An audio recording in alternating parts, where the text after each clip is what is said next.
Good morning, everybody. Welcome to week 2 of the semester. I hope everyone had a good first week. I know it was a busy week for a lot of you. Anyway, I hope that you're all doing well. Before I walk you through the module of this week, I wanted to just announce a couple of different things. First off, everything from last week has been input into the gradebook. So on the writing territories and on the syllabus reflections, I gave comments to just about everybody. So if you are not sure how to access those comments, you need to go into grades right here. Let's see, and you should have a little blue number next to grades, and that tells you that that I have graded something. So if you click on grades, then you'll see next to the grade, you'll see a little comment box here. And if you click on that, you'll see some feedback there. You don't have to respond, you can. I responded to everybody's writing territory, and I always do that for the very first one, so that way you can kind of get a sense of what that feedback looks like. I ask questions of some folks, so you're welcome to answer them or not, that's okay. But do make sure that you are clicking on that comment box wherever you see it, because sometimes if you've missed something, then that's where I'm going to tell you, hey, just in case, you need to make sure you do this or this in order to kind of get credit for that assignment. So do make sure that you're clicking on those little comment boxes. One other thing too, to kind of note is that I received quite a few emails from students who were asking if there are late points or points deducted if something is turned in late. And so I just kind of want to reiterate, there are no points in this class. That's not to say that what you're doing doesn't have value, because of course it does. But what the gradebook is essentially tracking is what you're completing and what you're not completing. And that's all of what you are going to kind of use when you talk about your grade at the end of the semester. So we'll be talking more about that. We'll have a mid-semester check-in as well. But just keep in mind that there aren't any points to deduct, right? You have a due date and then there's a grace period. Yeah, okay, so let's go back to the home page. Let me walk you through what this week's module looks like.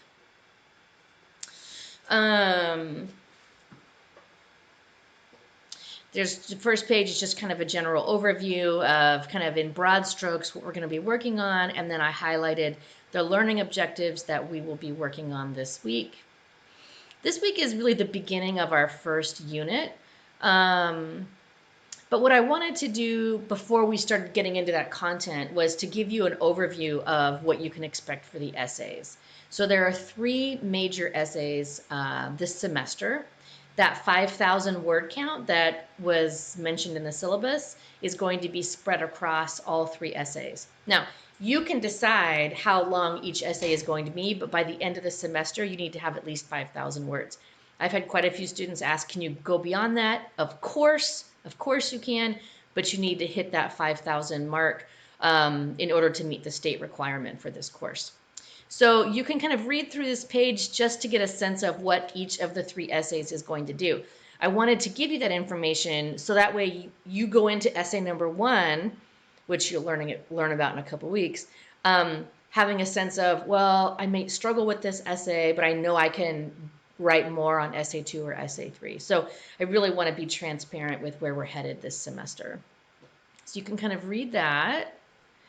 And then these next couple of pages are just to kind of ground us a little bit in this this form of writing known as creative nonfiction. This is narrowing our scope from the big L, little l literature conversation from last week, and now kind of thinking about, all right, what does it mean to read nonfiction? What does it mean to read creative nonfiction?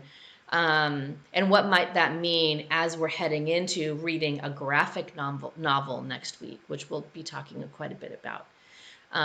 So this first page is meant to kind of ground you, and the second page about kind of reminding us of what elements we can find in, or we can expect to find in nonfiction. All right, then we kind of move into like the first piece of our unit, which is based around Chimamanda Ngozi Adichie's TED Talk, The Danger of a Single Story. You can watch it embedded on this page, or you can follow the YouTube link here, and then I also have the transcript posted below. You will need to either watch it or read it in order to complete some of the questions I have on Discord this week, as well as one of your writing assignments for this week. So this is the transcript of it. I really love this this TED Talk. Anyway, I really love it. So your first engagement on Discord this week is really just kind of thinking about, excuse me, something that resonated with you from her talk. Could be a line, an idea, but you're basically going to kind of pull it out and then explain why that landed for you. Like, why did it resonate for you? And to talk a little bit about that. I would encourage you to start replying to each other, even if that's just an emoji or a thumbs up or like a surprised face or sad face or anything like that, just to kind of start getting some validation with sharing our stories and our thoughts and kind of our opinions with each other, especially around this idea of the single story. I also started a channel under the Let's Talk About category about writing.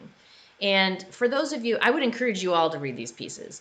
You don't have to, it's not required, but I think these pieces about writing might kind of help some of you who are walking into this class feeling intimidated about your writing, or feeling like your writing is not good enough, or that it's just really hard. I think we all need to give ourselves permission to write shitty first drafts. I am an absolute believer in a shitty first draft. I think it's helpful for all of us to get a sense of what our own watcher at the gate is, right? What is it that's kind of in yourself that's holding you back? And when it comes to writing, I think we all need to get a sense that writing is not a McDonald's hamburger, right? It doesn't just kind of happen on the fly. It doesn't take 3 minutes. Writing is hard and it's a process. And, for me, this one lands for sure, this idea of perfectionism. So I gave you all of the files here. You can also find them on the Discord channel. And again, I would just encourage you to have a conversation with each other about writing and about, the hardness of it or the easiness of it, if it comes easy to you, right? I don't want to assume that's the case for everybody. But again, that's an option for you to have a conversation if you choose. Your assignment this week is to write about your single story. So you have a couple of different options here. You can write about how, a single story that you think has been made about your identity, kind of how that has impacted you or how you see yourself or how you move about in the world. This one is more personal, to write about a single story for you. The other one, the second choice, is more objective, right? You can write about how you think single stories impact others if you don't want to talk in a personal way, which is totally fine. The whole idea is to kind of unpack a little bit Adichie's ideas about that single story. Or the third option is to kind of combine that, right? If you feel like a single story applies to you and it also kind of applies to others and you have feelings about that, you can write about that. I gave you kind of my example, right? Two of my 3 kids are adopted, and there are all of these narratives about adoptive parents, and they're just so frustrating, right? And so for me, that's a single story that impacts my daily life, and it impacts the lives of my kids. And so I would write about that, right? And I would probably go the more personal option because I have such strong feelings about it. But you can write about whatever single story you would like to write about. So I kind of broke down, right? This is a narrative piece. This is not part of your word count. This is not a major essay. This is an opportunity for you to kind of make some connections to the concept of that single story, because we're going to be referring to that as we read Barefoot Jen, which is our first book. I'm not evaluating it, high pass, not anything like that. It's not going to go through a rough draft or a revision. It's just a piece of writing that you are going to use to kind of reflect and connect on Adichie's concepts. I'm not looking for a thesis. You can include one if you want to, but I'm not looking for it. And there's no word count requirement. So, the due date up at the very top here, the due date is Friday, but you have until the, oh, that's not right, the 30th. Oh yeah, sorry, the 6th. Sorry, I had a brain fart there. It's due Friday. Oh, it's due this Friday by 7 p.m., but you have until the 6th at 7 p.m. or 8 p.m. to turn it in. So you've got a grace period there. And again, there's no penalty for using the grace period. There's no explanation needed. Use it if you need it. Okay.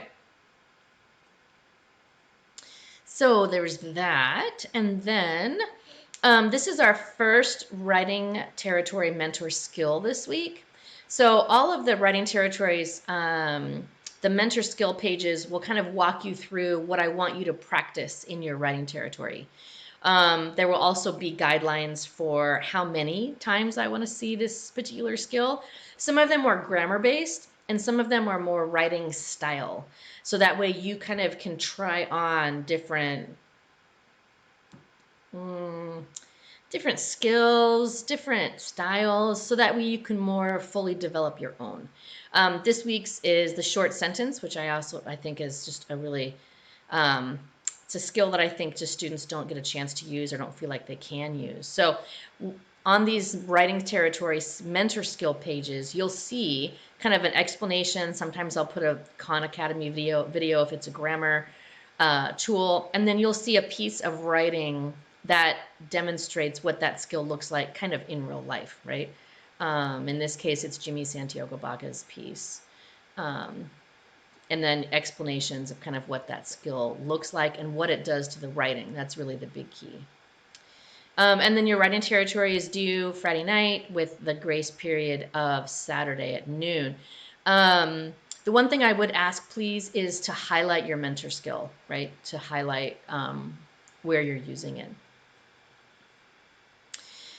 Okay, and then there are just a couple of pages at the end of this week's module to kind of get you ready to start reading Barefoot Jen next week.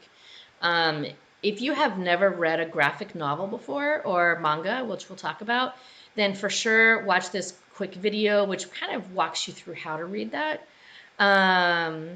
I think that this little piece of information here is interesting. I've had a lot of students comment on how you're reading manga. Well, you are, but you aren't because it was translated for an English audience. So kind of read through this, this page and take a look at what the difference is from the Japanese version to our version that we're going to be reading beginning next week. All right. But while we're on Barefoot Jen, this is what the book looks like. Barefoot Jen, make sure you get Barefoot Jen 1. It's a series, so make sure you're getting the first one. They do still have copies at the LMC bookstore. So the last thing for this week is to hop onto the Hiroshima channel in Discord, and I would encourage you to just share what you know. Think about kind of the information that you know about Hiroshima before we do any kind of historical dive. What do you know? Where did you get that knowledge? Is it a single story? Like, would Adichie say that what you know about Hiroshima is a single story? Kind of thinking about what questions you have, who's telling the history. That's kind of a little bit of the lens that we're going to use as we move into the reading of this book. Again, not a requirement, but something that you can add into what you do for this week. And then the end, week 2. Then you've hit the end. I'm a huge Schitt's Creek fan, so you'll see some of these throughout the semester. But that brings us to the end. So again, make sure that you have the book, Barefoot Jen. Next week, we start reading it. We're only going to read this book over the course of 2 weeks. It's a fast read. It's a graphic novel. So you need to make sure you have it by next week so you don't fall behind. As always, if you have any questions, please don't hesitate to let me know. And again, make sure that you're checking that little comment box in the grades to see any feedback that I have given you. All right, have a great rest of your week, and I will talk with you soon.